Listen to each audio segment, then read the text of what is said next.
কুমিল্লার মুরাদনগরে প্রবাসীর স্ত্রীকে ধর্ষণের ঘটনায় পুরো দেশ তোলপাড়।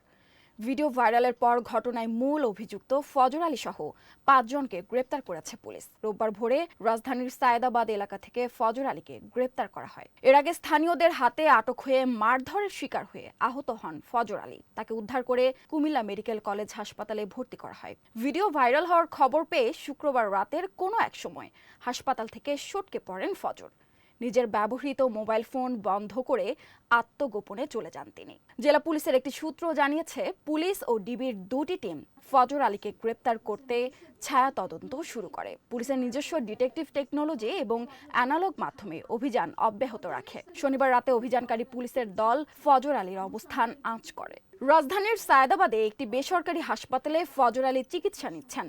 এমন সংবাদের ভিত্তিতে পুলিশের একটি দল ছদ্মবেশে ওই হাসপাতালে অবস্থান নেয়। পরবর্তীতে হাসপাতাল কর্তৃপক্ষের সহযোগিতায় ফজরের অবস্থান নিশ্চিত করে পুলিশ। পরে রোববার ভোরে ফজরকে গ্রেপ্তার করা হয়। আরও সংবাদ পেতে চোখ রাখুন প্রতিদিনের বাংলাদেশের ওয়েবসাইট, ফেসবুক পেজ ও ইউটিউব চ্যানেলে। এতক্ষণ সঙ্গে থাকার জন্য ধন্যবাদ।